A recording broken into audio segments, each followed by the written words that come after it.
Hello guys, good morning সবাইকে। তো আমাদের আজকে শান্তিপুরের দ্বিতীয় দিন। তো আমরা যাচ্ছি আজকে মায়াপুরে ঘুরতে। এখন বাজে প্রায় 9:30 পৌনে 10টার মতন। তো আমরা সবাই দাঁড়িয়ে আছি এখানে বাসের জন্য। অনেকক্ষণ ধরে দাঁড়িয়ে আছি কিন্তু বাস আসছে না, সেই জন্য তাড়াহুড়া করে বেরিয়ে গেলাম। ছেলেকে কিছু খাওয়াইও নেই, কিন্তু এসে দেখি এখনও বাসেরই কোনো পাত্তা নেই। আর এখানে দেখো একটা মাতাল কি শুরু করেছিল।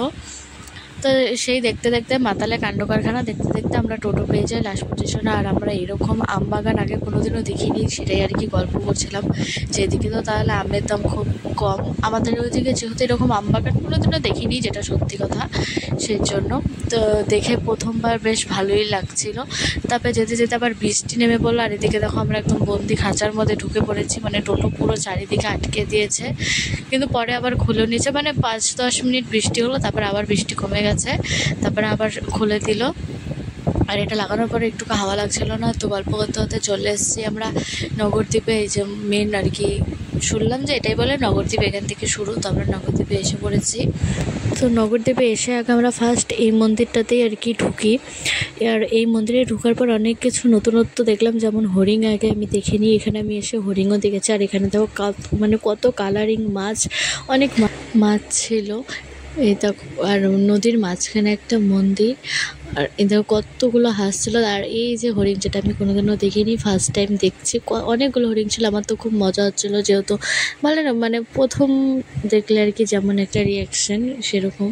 আর এই যে আমরা এখন বেরিয়ে যাচ্ছি মন্দিরে এখানে। তো এখানে আমরা মা ভবতারিণীর মন্দিরে একটু দর্শন করতে চলে আসি এখান থেকে। তারপরে আমরা চলে যাই সিধা একদম নগরদ্বীপে, যেগুলো ঠাকুর আর কি আছে সব ঠাকুর দেখে ঘুরিনি, কারণ এর আগেও আমি কলকাতায় এসেছিলাম, মানে শান্তিপুরে এসে দেখে গেছি এগুলো, সেই জন্য সব মন্দিরে ঢুকিনি, যেগুলো যেগুলো দেখার। আর এখানে আমার দেওর মানে প্রথমবার এসেছিলো, সেই জন্যই বিশেষ কারণে আর কি যাওয়া, নাহলে তাও যাওয়াটা হতো না ওকে দেখানোর জন্যই। তারপরে আমরা সোনার গৌরাঙ্গ আরও কিছু কিছু জিনিস দেখে তারপরে আমরা মায়াপুরের উদ্দেশ্যে আবার রওনা দিই এখান থেকে, নগরদ্বীপ থেকে। তারপরে আমরা আবার ঘাট পার হচ্ছিলাম। তো এখানে যে লঞ্চে করে আমরা যাব, আমাদের টিকিট কাটা হয়ে গেছে। এখানে দাঁড়িয়ে দিচ্ছিলাম, এখানে সবাই একটু ফটো তুলছিলাম।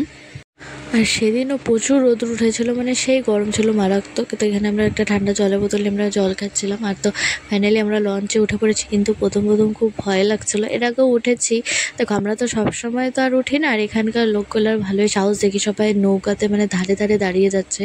আমাদের লঞ্চে উঠেও তাই ভয় লাগছিলো। তো সবসময় তো উঠি না, এর আগেও এসেছিলাম ওই যে তখন, আর এই যে এবার নিয়ে দুবার।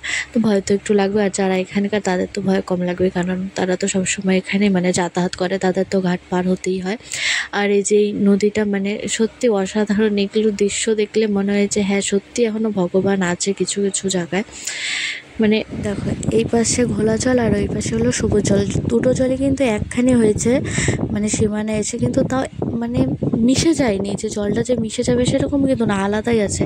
আমরা স্পষ্ট বুঝতে পারছি যে এখানে মানে দুটো নদী এসে একখানি হয়েছে। তো এটা ভগবান না থাকলে কী করে সম্ভব হতো? আমি জানি না আমার মতো কে কে ভগবান বিশ্বাসী, হয়তো অনেকেই বিশ্বাস করো না, তাদের ক্ষেত্রে বলছি। আর আমার ছেলের কাণ্ড দেখো, তো মানে প্রথমবার উঠেছে, ভীষণ মজা করছে, জানি না। তো ফাইনালি আমরা এসে পড়েছি, এখন আমরা নামবো। আর দেখো কি ভিড়, মানে এদিকে নামতে পারছি না, এদিকে আবার উঠে পড়ছে, মানে প্রচুর ভিড় আর কি। তারপরে আমরা এখন এই যে আমাদের চলে এসেছি মায়াপুরে। এখান থেকে হেঁটে হেঁটেই গিয়েছিলাম এই শুভর পাল্লায় পড়ে। ও বলে কি এখান থেকে কি একটুখানি হেঁটে হেঁটেই যাওয়া যাবে, কিন্তু হাঁটতে হাঁটতে তারপরে বোঝা গেল যে কতটা দূর, ওর জন্য টোটোতেও উঠতে পারলাম না। আর হেঁটে হেঁটে আমাদেরকে কষ্ট দিল শুধু শুধু এই গরমের মধ্যে, মানে শুধু নিজেরাই কষ্ট পেলাম ওর কথা শুনে।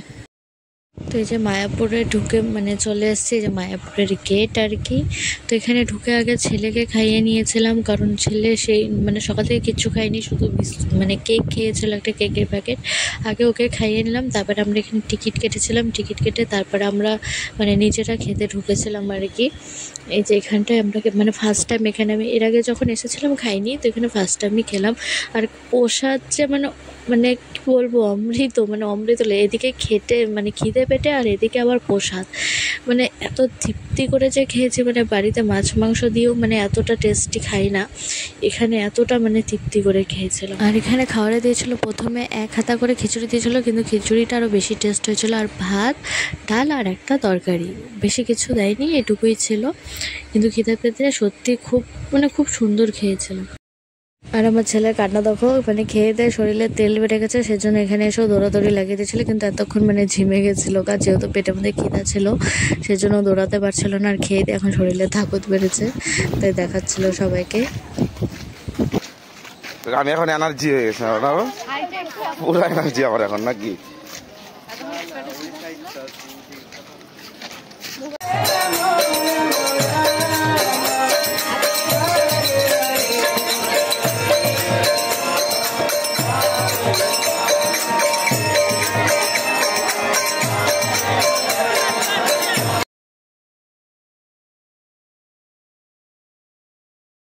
তো তোমরা যারা যারা মায়াপুরে এসছো তারা তো সবাই জানো যে ভিতরে মোবাইল অ্যালাউ নেই, সেই জন্য কোনো ভিডিও আর করিনি। তা আমরা সন্ধ্যারতি অবধি ছিলাম, আর এখন বেরিয়ে পড়েছে। দেখো সন্ধ্যারতি শেষ হয়েছে, সবাই মন্দির থেকে বেরিয়েছে, প্রচুর ভিড় হয়েছিল। আর এদিকে এত গরম, তো আর ভালো লাগছিল না, মনে হচ্ছিল কতক্ষণে বাড়িতে যাব।